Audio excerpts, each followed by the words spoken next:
Nature, say something to you.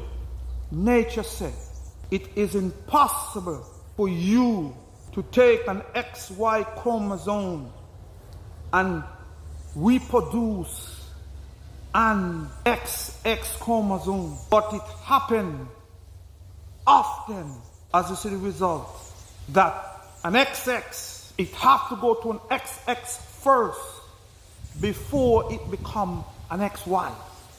Understand what I'm saying to you?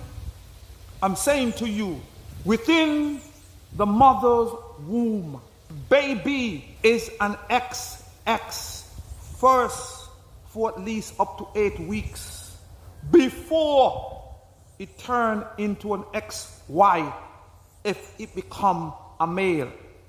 And if it become a male, it is making clear evidence that it have lost something instead of gaining something when it became male.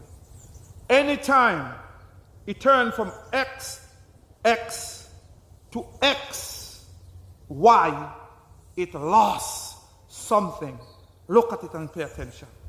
It lost something.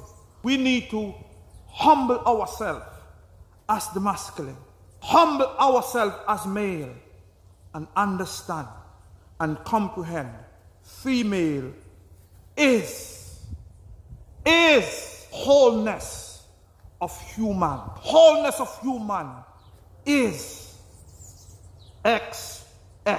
And the human that is not wholeness is XY. That's why it's impossible for you to say with it cannot be reversed and said an XY can produce an XX, but an XY, which is the wholeness, can produce the lesser, which is the male, which is XY.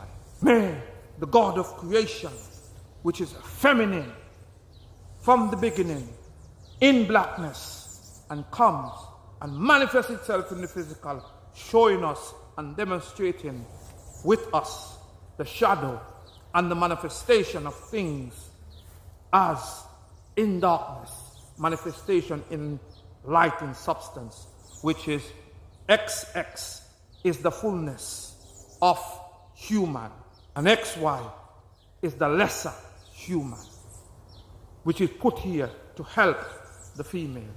May the God of peace bless you and continue to bless you with knowledge and comprehension.